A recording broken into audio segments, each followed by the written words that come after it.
He had, oh, here we go. Hey, Bonnie. Hi, Jason. I'm gonna go ahead and hit Hi. record. Okay. You're good. You're good to go. Okay. Thank you. I am still in transit, and so I'll be at a spot where I will be stopped here in just a few minutes. So once we get the meeting started officially, I will just listen just for the next few minutes. And so I'm not able to see everybody right now, but Jason James is here. And can we just do the roll by everybody letting us know who's here? Nancy Cromie. Kathy Montgomery.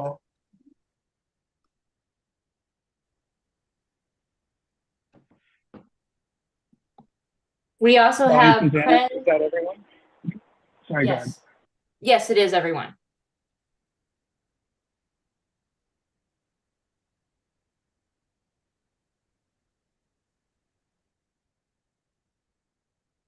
All right, thank you. And you were gonna, I'm sorry, introduce the others that are here. I will let Susanna do that.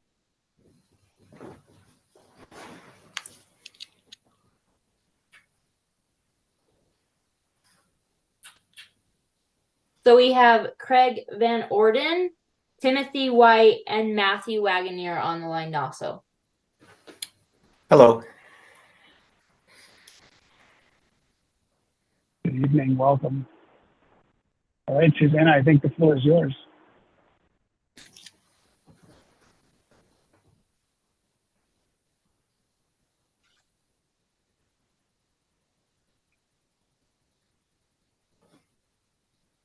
Bonnie, do you have any idea how we could get Jason connected? It looks like he's having trouble with the phone. So he keeps pushing mute. So he's given the floor to you to go ahead and start the meeting. Or is it And me? it might be you. Oh, okay. Can you hear us now? I can. I'm Okay, sorry so for that. I realized it was the problem. Yeah, no, went ahead and handed it over to you. Okay. Great. So will you call the roll, please?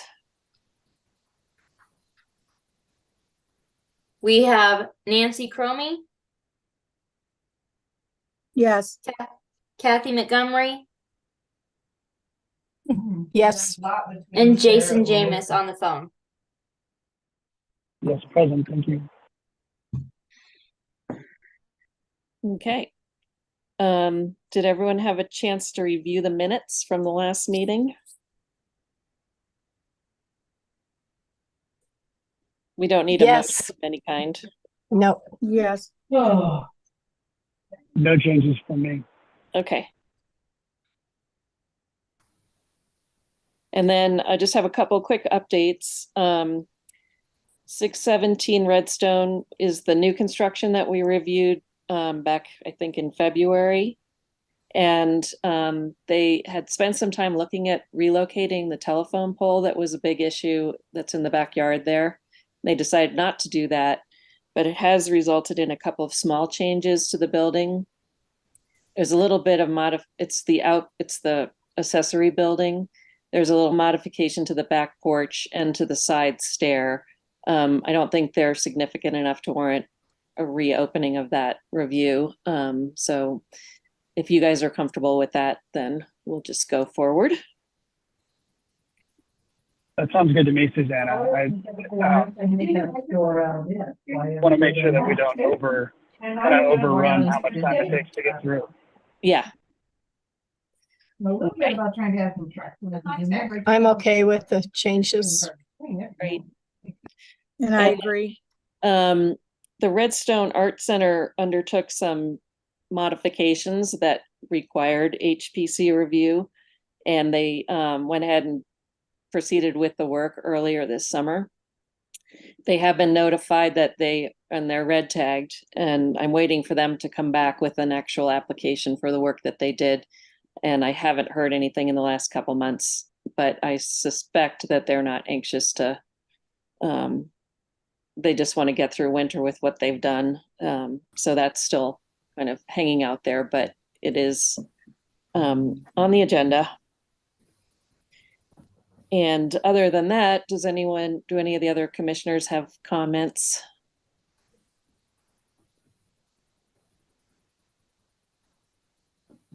Nope. I do not. Okay. The only other thing was I was going to suggest that we change the order of the agenda to take care of the exterior stair at the Waskey property, because I think that will be a fairly quick conversation, and then we can move on. Does anyone have Susanna, any? that makes sense to me. Yeah, I Yeah. don't think there's any issues with that. Okay, great. I'm going to my screen sharing here. This will take me a second.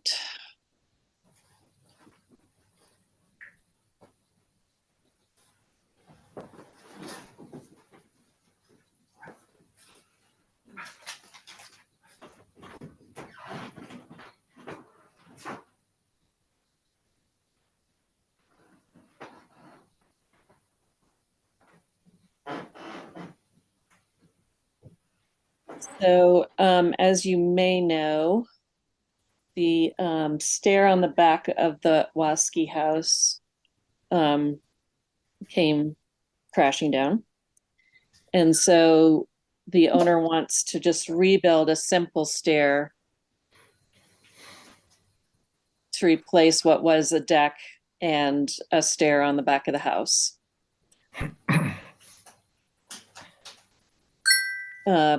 The location of the stair, the materials that are indicated, and the simplicity of the design are all consistent with the guidelines.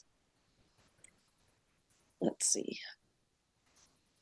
One of the things that I was going to suggest you make part of the motion is that no other changes are proposed for the historic house, and that basically we double check that the new construction is going to attach to the historic house in the same area that was already disturbed.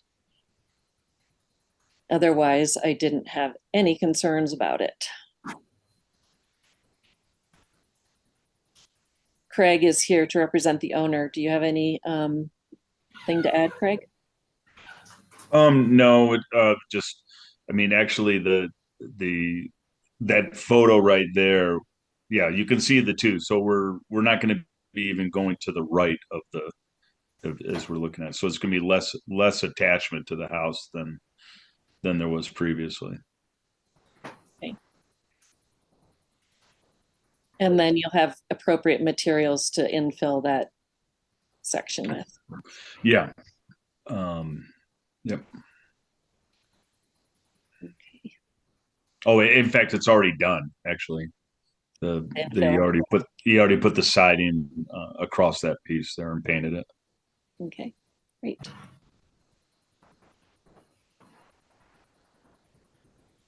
Any questions from the board? No, I don't. No questions from me. No, I'm good too.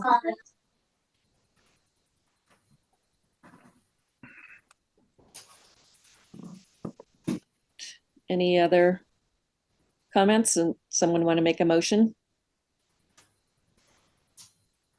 Yeah, I can go ahead and make a motion. I would move to approve the stair replacement addition as proposed with the conditions that Susanna has provided in the staff memo. And I would second that. Okay, great. All those in favor? Aye. Aye. Aye. All right, terrific. Thank you very much. Thank you. Thank you all. Thank you. Okay. Great. The next item is 285, 283, 281 Firehouse Road. There's several different address references that we'll sort out at some point. We reviewed this project, let's see, back in 2019, I think. And gave conceptual approval. the applicant then had to go through site plan review and get approval for their, for a CDU. And at that time, the applicant put up story poles and we reviewed kind of the general scale and massing of the project. We had several comments. I'm just gonna go down here to the pictures. One was restudying the materials of the house to not quite so closely match the historic house, to look at this, the massing of the garage, and concerns about the height of the retaining wall and the fencing on top of that. And the design has progressed in that the overall ridge line is lower. They've removed the dormers on either side of the garage, simplified the siding to just a simple horizontal siding with some accents of the shingles. And I think it looks like they've made the garage slightly smaller overall. The floor area has been reduced by, let's see, I've got that number here somewhere.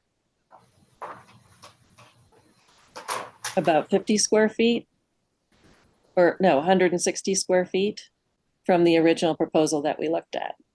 So basically all we need to do tonight is look at materials and maybe revisit the retaining wall and the landscaping.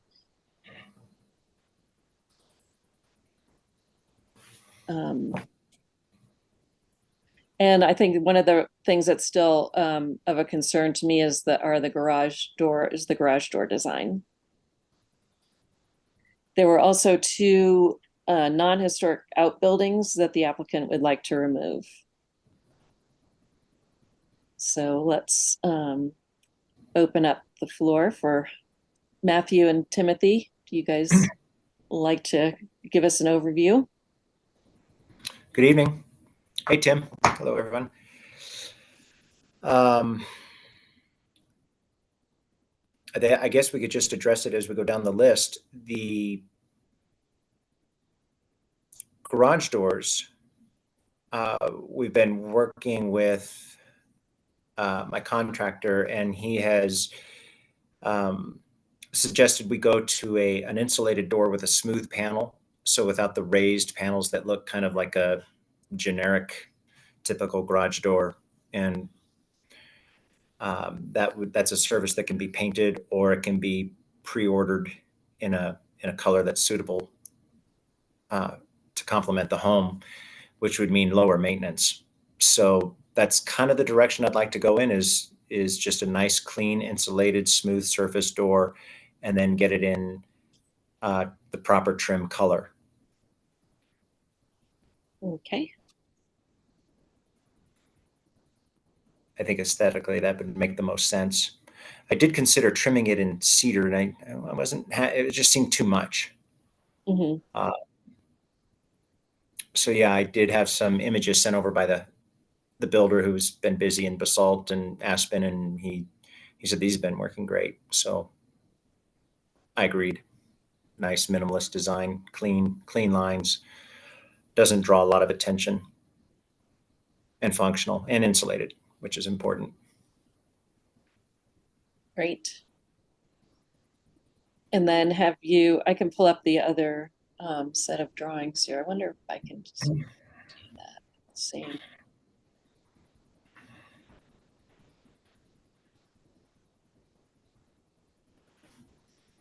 As a reminder, this is kind of where the building location that hasn't changed since the initial application. Correct. And then this is the retaining wall that was kind of concern in terms of its finish and its height. And just to revisit that briefly for those that weren't at the original meeting, and I think it was 2020 or 21, I have to look at my notes, but the reason the retaining wall is there is because we're wanting to push that garage down below grade as much as possible. The idea is when you're coming up Firehouse Road, I don't want that garage to compete with the house. The house is the focal point. It's very important to me to protect that. But if I'm going to live in this house, I need a garage. And it's, after a couple of years of looking into this and trying to design something that would work, this was the best solution. By pushing the garage down and putting the CDU on top of it at this essentially the same grade as the home, it just minimizes its impact, and it just doesn't compete with the house. The wall is, I don't believe it's going to be all that visible from Firehouse Road.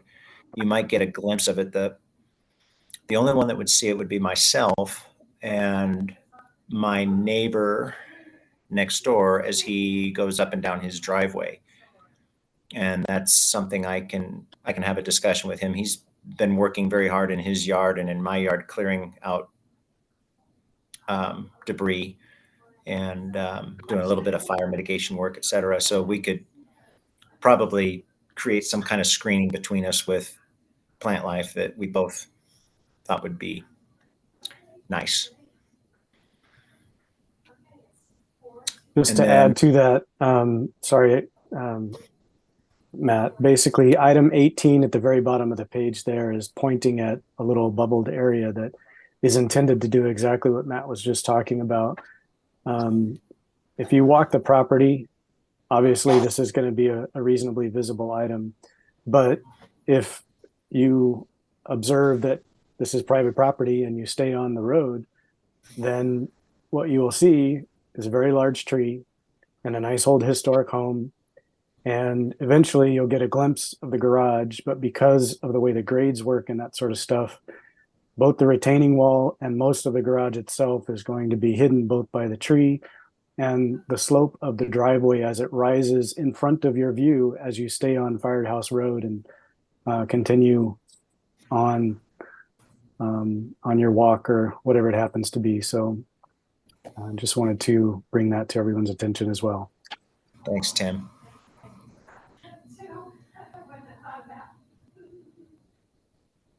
And then what are these areas marked 17?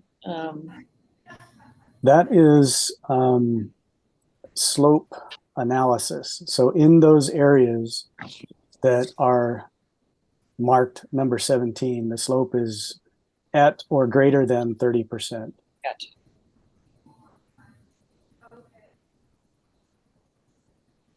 The reason that's important is that the county basically limits development Right. outside, can't be developing inside of those areas. So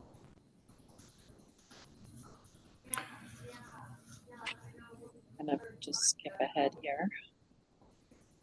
You can also, from that previous pic, you can see how the garage is pushed further back into the property as well Yeah. to keep it off of Firehouse Road as far back as we could.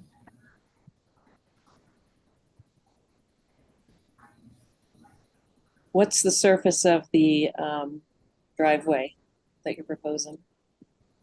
It's the driveway currently is just a granite surface, a crushed granite gravel like surface. Tim, is the apron concrete? yes, that's the intent, is it would be concrete so that it would drain. We do have a drain right at the garage door so that it will catch anything coming to that area, but also the grading is set up in such a way that it's supposed to essentially drain toward that number 18. So flow down the driveway along the retaining wall, either make its way into the drain in front of the garage door or redirect itself towards the south property line. And is the concrete the full extent of the kind of purple area? No, not at all. The concrete is not indicated here. Basically, the dashed line that's I indicated number 3 up and to the left a little bit. There's a little tag. There's another number 3 down. It's that number 3 and the little dash line that it's pointing to. That dash line represents the rough location of the existing crushed gravel drive. So somewhere between that area and I'm not sure if it shows on the civil engineering drawings more clearly or basically we're going to let Travis and the contractor decide what's going to be best in terms of longevity and so forth, where that transition will be. But I estimate that we'll have the ability to park a car on the apron, and then it'll be gravel from that apron back to where you have the little, where that dash line is. Okay.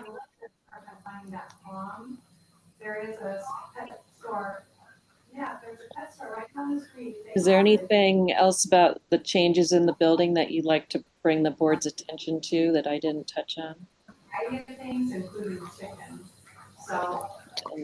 Not that I can think of. The main reason for the change had a lot to do with some back and forth with the county and making sure that, you know, we fit within the envelope. And anyway, there was a lot of things that we were trying to obviously get as much as we could, but also fit nicely with the existing house and other things like that. So the garage got a little smaller, and the main vaulting of the main living space got a little lower, and all of that helped us to, I think, do exactly what Matt has been trying to do with this property from the beginning, which is to enhance the existing home and its utility without overshadowing it in some way with a new garage. Another.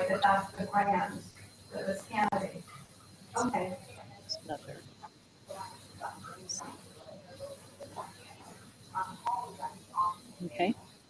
Any questions from the board? Susanna, one question I had is, it sounds like the building actually moved further to the east from the previous version. Is that true, or is it in a similar location, east-west? The east face of the building is in exactly the same spot. What happened was the west face moved to the east. So the length of the garage got shorter. So that's why it looks like it moved. Part of the building did move to the east, but the easternmost wall did not move. So the whole building itself stayed where it was, but the garage got shorter, moving from the west towards the east. I think you can see in this image how much shorter that garage extension is than Oh, yeah. what was Thank you. previously That's helpful. viewed.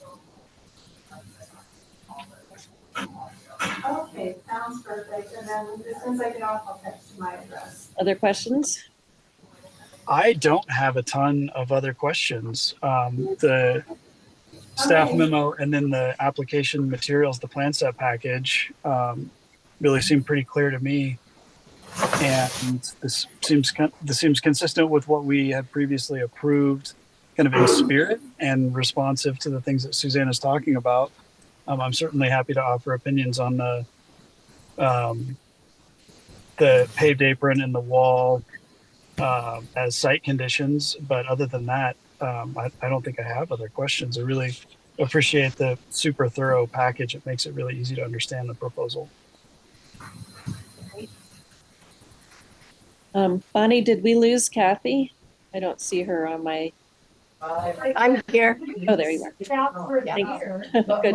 I agree with Jason. It looks very similar to what we had before, but simpler, which I think is good.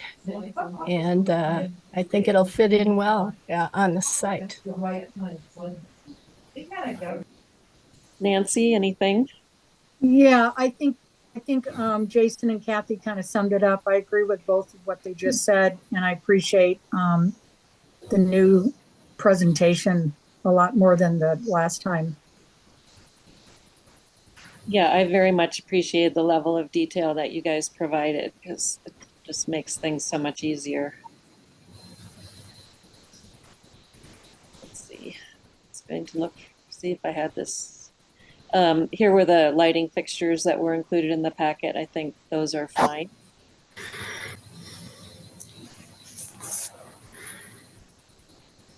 Okay, if someone's ready to make a motion. Yeah, I think I would be ready to make a motion. So I would move to approve the, let's see what, sorry, I've got paper spread out all over the place here because we're calling it multiple different addresses. What's the address that we're calling it here? Well, Sorry, 282? The official address for the CDU is 281. Okay. And the house used to be 282. That is now 285. So those are the only two addresses on that parcel. 285 for the house, 281 for the CDU. 281.